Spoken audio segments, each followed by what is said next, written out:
Welcome to A&M Reviews. I'm Skybear and I'm here with my buddy Sal. What's up, Sal? Not much. And today we are doing Movie Roundup. These are movies that we didn't have time to do a full review of, so this is just a quick recap. And remember, we don't have a restraint on spoilers, so watch out for that. You've been warned. First up, I saw a documentary called Gideons Army. It was about public defense attorneys and just the lives that they live, and I believe it followed 3 of them, and we just got to see their day-to-day routine and how they deal with their clients and stuff like that. Sounds interesting. I think I actually heard it was coming out. It came out in theaters, right? I believe so, but I saw it on Amazon. So yeah, I found out about it because I saw some screenshots on Tumblr actually, and it was just some title cards where it said 12 million Americans get arrested every year, and most of them will be represented by one of the 15,000 defense attorneys. Wow. And like for each public defense attorney, they have like on average 150 cases at a time, usually, like something like that. Living in LA, we kind of see this. They're always going into the courts, and they have like tons of folders. And I'm pretty sure for them is like it's the enemy. So in and out, in and out. No, it really is, because like they only have like a few minutes to spend with each client, and then they have to go to the next one to help them out.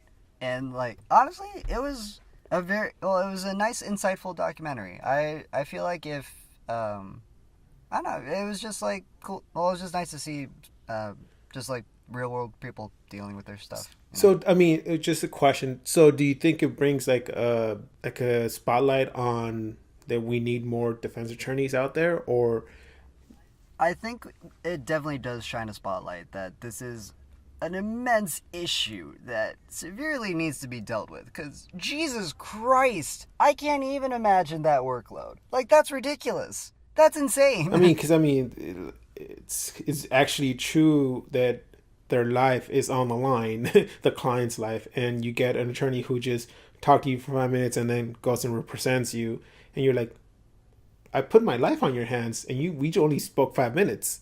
Like, really? Hell, sometimes it's the lawyer, because like actually in that documentary, one of the defense attorneys, she was like, I recently like was dealing with this client. I was trying to help him out, and then I guess like I didn't do a good enough job, and he was planning my murder. Wow.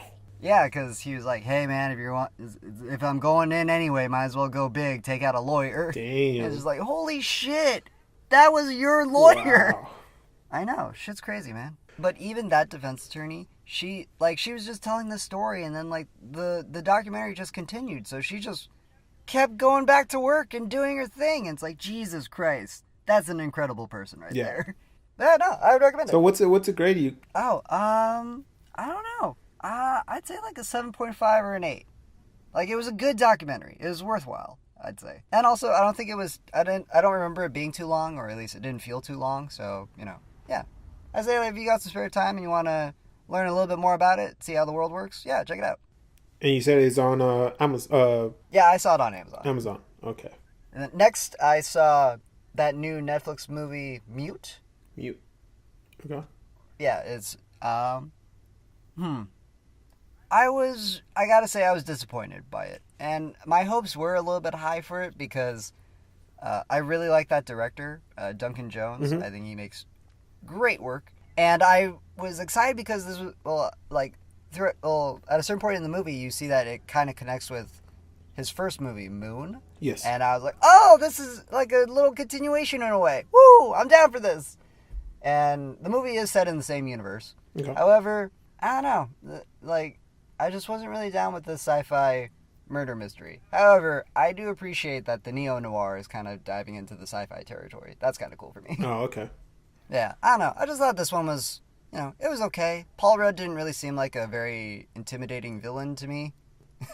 I mean, like, he obviously did a good job, I think. At least to me, he tried his best, or at least he seemed like he did. But I don't know, it's hard because it's Paul Rudd, But yeah, but no, I'd say like it was a 5 movie. Yeah, like a good 5. Okay. And then another one I saw on Amazon was Brawl in Cell Block 99. And I don't know, I kind of just like, I don't know why I honestly, I don't know what brought it up. Like, I remember seeing the trailer, and then I just kept thinking about it, and like thinking about the potential performance from Vince Vaughn that I was gonna watch.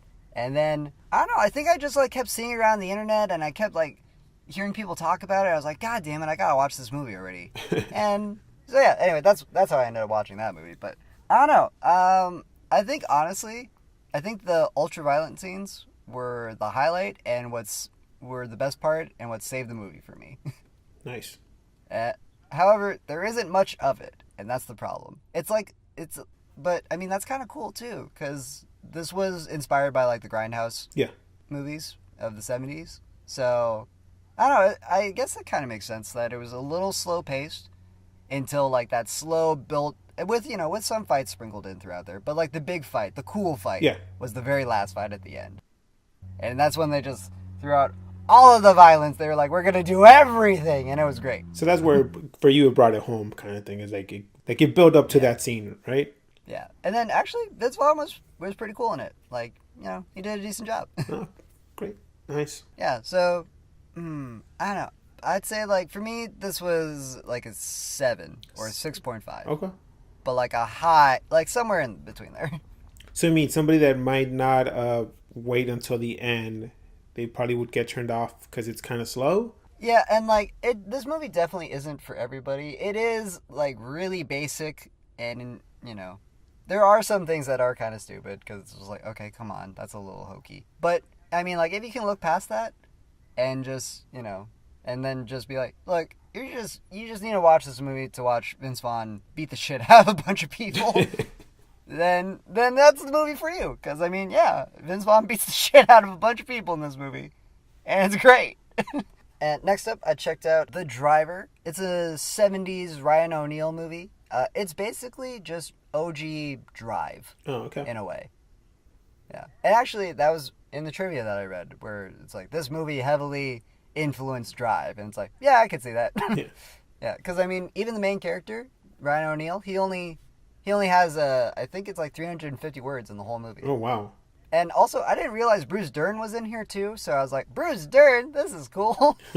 Also, it's kind of weird that I don't know. We just watched Bruce Dern in Hang 'em High. Yeah. Yeah. So that's why I was like, Bruce Dern, look at you, being like a bad cop in a way. Yeah, no, I thought the driving scenes were great, obviously. Yep. I mean, it's classic for the driving scenes. Mm-hmm. But, yeah. But also, movie was a little slow. But I mean, I think that's a problem with a lot of like older 70 films. Yes. And mainly with films back then too. They just like took their time with a lot of stuff. Yes. Now everything seems kind of rushed in a sense. In a way it is, and that kind of does have to do with like how people edit these days, cuz like before like a normal shot was like what, 12 seconds? Yes. Or something like that. And then now today a normal shot is like 4 or it's like 4 seconds. You got to edit it. And our attention span is going down, so. Yeah. No, I mean, shit. Vine. Oh wait, no. Rip Vine. Yeah. Yeah, no. The Driver. Say like that's on another good like 7.5. Okay. 7 to 7.5. Decent film. Yeah. Nice. All right. And what about you, Sal? What have you seen lately? Okay, so on my list, I watched, this movie's kind of old, came out early this year, Winchester.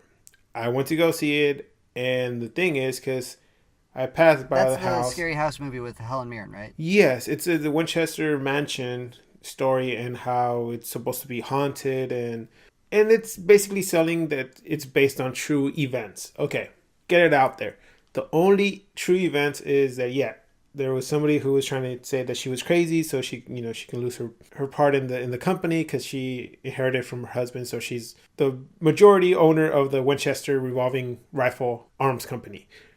That's why she's making money. But she doesn't like the rifles because she says that they killed people. This is the true story. She was afraid of the dead people that the rifles killed. In real life, she was saying that the spirits were going to come and kill her or haunt her. And the only way to prevent that was to keep building.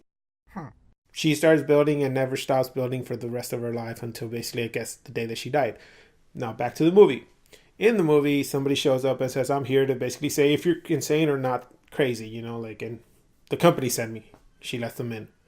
Things start happening in the house, spook here, jump scare. That was it. And the major climax, which is the only true event that happened, was the earthquake, the San Francisco earthquake, which heavily damaged the house, but since then they rebuilt it or fixed it up. To me, the movie fell short. I had high hopes. I mean, it was more like I wanted to go see the historical part of the movie, but I knew they were going to put ghosts in there and everything. I had friends who actually worked there, and they just kept telling me, like, you know what? It's just like made up stories. We were there. We never heard anything.